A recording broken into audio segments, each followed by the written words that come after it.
Good evening. Ira Epstein, and here we are with your financial market wrap-up. And this wrap-up is for the evening of the 19th of September, Thursday, 2024 at 6:40 p.m. Central Time. Remember last night I said, start watching the yin-yang in the marketplace. It's going to be very important. Well, it is important, all right? And what happens is we will get in the United States how do I put this the right word? We will get our reaction to the Federal Reserve. We'll trade it because the Federal Reserve announcement on key days are at 1 o'clock. The press conference starts at 1:30, finishes at 2:15. We're fine. But what time is that in Asia? Most people are sleeping 2, 3, 4 in the morning, all right? What time is it in Europe? They've left. It's now about 5 to 7 hours later, depending where in Europe. And they're gone. They're with their families or they're home. They're doing things, and they'll come in the morning. Well, when they come back to work in the morning, it'll start in Asia. They look at the numbers and they go, oh, we got to make adjustments, or no, that is right. And they push on the market one way or the other. You don't have to get a big reaction, but you can off big reports. Then that gets solidified or thrown out the window as Europe takes a look at what Asia did at first, and the European traders are putting their money into the market. It comes back to us, and if you get up like I do at 4 or 5 in the morning and you're looking at the markets, you're going, I see what they're doing. You get an understanding of what is going on. And that is just what took place. Remember, we were talking yesterday how the markets were up and down like a yo-yo, and it was pretty radical. I don't know if your chart service has it, but put on 10-minute charts for that time frame as an example, 5-minute, whatever your service can do. You would see what I was getting at. Now, what we're looking at today, at least tonight, is the markets that have had a big rally today, all-time highs hitting a couple of the indices, so they have come alive. The bonds and the notes, they were all falling today. And the energy markets were a mixed bag, even though Israel has gone out and they have attacked Lebanon again really hard today with their jets. They broke sonic barriers to intimidate people in Beirut, and they claim they hit 100 sites where weapons were there because they believe Hezbollah is regrouping, getting ready to attack when they can get their communications right. They don't have their communications right. They didn't magically get 2,700 pagers, I don't know how many old walkie-talkies, and there's new ones ready for them to use. So it's definitely a time of frustration, and Israel has promised in the north that they're going to clean the area so their settlers can return. There's one way to get this to return: end the problem in Gaza. But they're not, and they're taking this to the next level. And, you know, everybody looks at the gold and the other markets, and there's nervousness because we don't know what we'll wake up to at any point in time. So that's the thing. Tony Blinken, not getting the job done. You know that. I know that. Antony Blinken, as is called. No matter what they do, you've got the Hamas don't want to make a peace other than their terms. Israel doesn't want to make a peace for theirs. End of discussion. And that's what's going on. And it drives the energy prices. Now, you got to start asking yourself, was $70 in Brent cheap enough and $65, $68 in WTI? I know I hear calls for 60, but I'm not convinced that's realistic. I'm wondering, now that the U.S. has jumped into the foray, lowering interest rates. So we've got now us in, we've got the Brits didn't go today with their rate. And don't expect the Japanese yen to go with one tomorrow either. Their meeting comes out. They never tell you what time they're going to release their statement, but they were down hard today, and they're still down in the evening trade. But I am of the opinion that you're waiting for one big country to finally throw a bazooka shot to get their economy going. It's China. And when they do, these numbers will pick up. And the reason is they consume so much of the oil.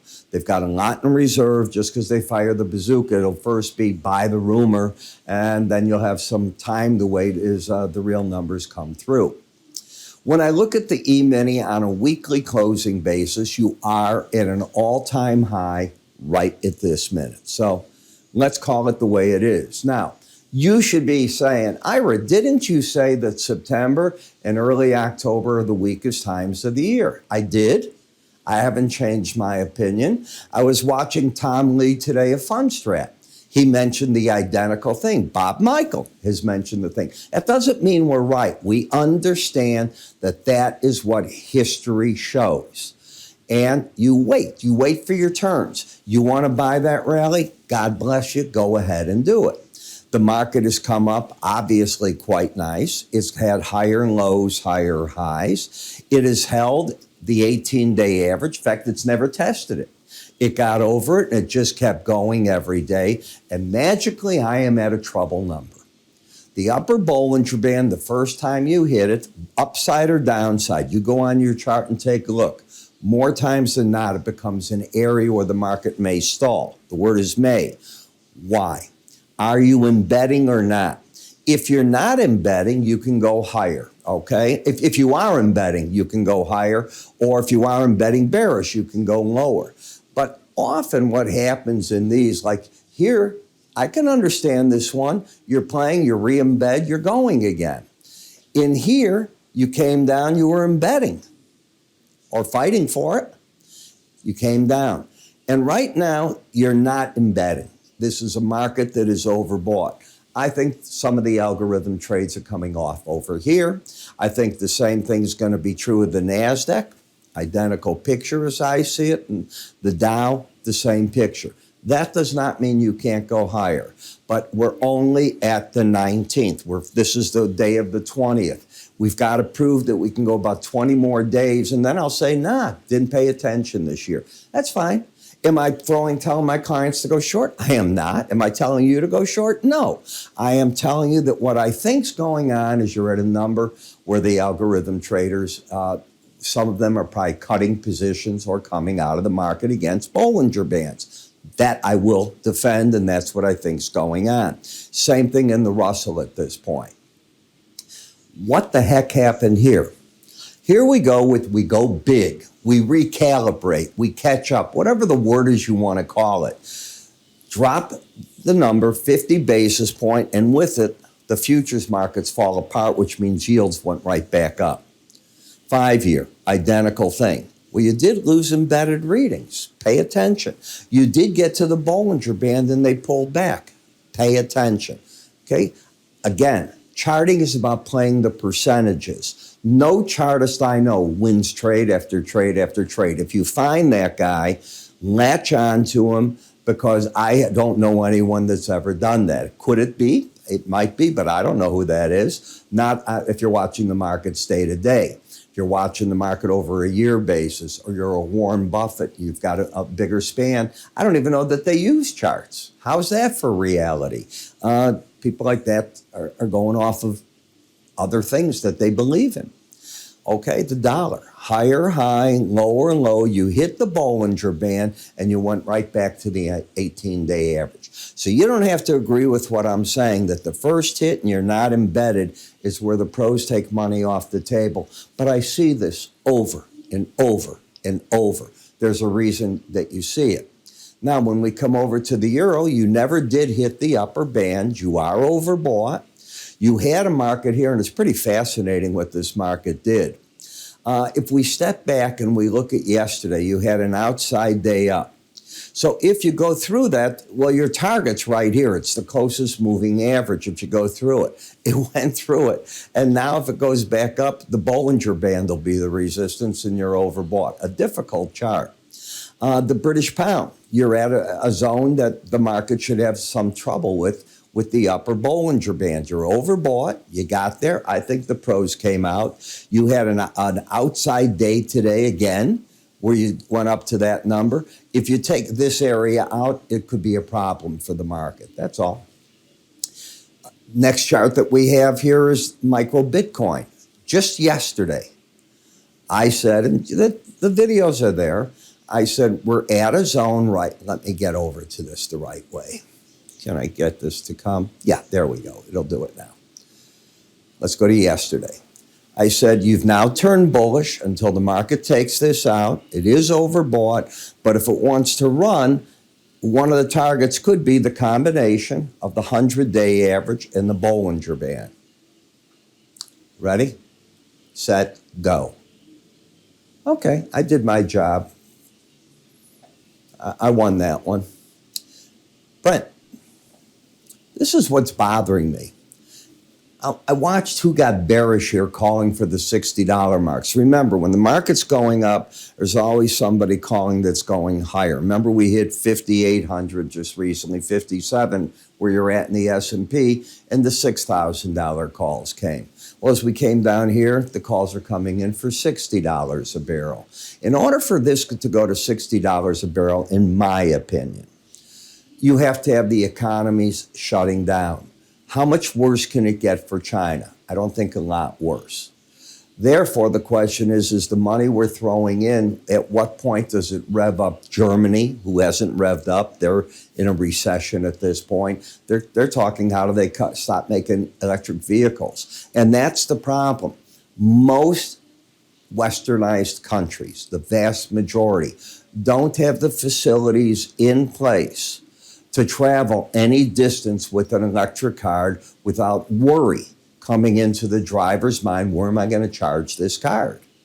And if you go into remoter areas, which a lot of us do on trips for the summer and whatever, I wouldn't even think of taking one. What if you get to the spot and that charging station, there's probably nothing else around there for 100 miles is out. So now you got to plug it in and wait forever for it to charge on a regular whatever. I'm just saying, hybrids make sense to me. EVs, pure EVs, only do for city driving. Where in your home, your garage, you've got your charger. That's how I view America at this point. In gasoline, higher lows, higher highs. If it rallies, I'm not saying it will, but if it does, huge resistance here, likely to fight a battle here for support at 69.75. And as long as you don't get back under 68.58, the trend is up in that market. Heating oil. It took a while when you lost the embedded reading. And I kept saying, I know it's probably going to make a run to that 18-day average. How many nights in a row did I say that to you? And kaboom, the market has finally done it. So it's hit its target as well. And in that gas, I still think this market's trying to build a pattern to roll over. It's not there. There is no pattern right now. You got a higher high and lower, pretty much a sideways market. Notice that I didn't talk today in any manner about reports for tomorrow. In the U.S., we have no scheduled economic reports of importance. That doesn't mean something can't happen overnight, but there's none scheduled as we have it. I want to remind you, join me in the morning for my morning futures video. It's at iraepstein.com under the word research. Just go in there. I think you'll enjoy it. The whole idea is, can I throw trading ideas where I'm allowed? I can't in this video say buy here, sell there. I can tell you what I think the pros are doing. I can tell you where the momentum is. It stops there.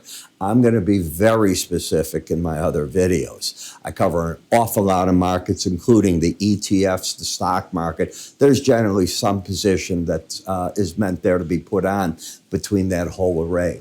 So go to Ira Epstein. Again, under the research, you can click up here and you will get for yourself an icon. Give it a click. It'll take you right there as well. I'm Ira. Have a great evening.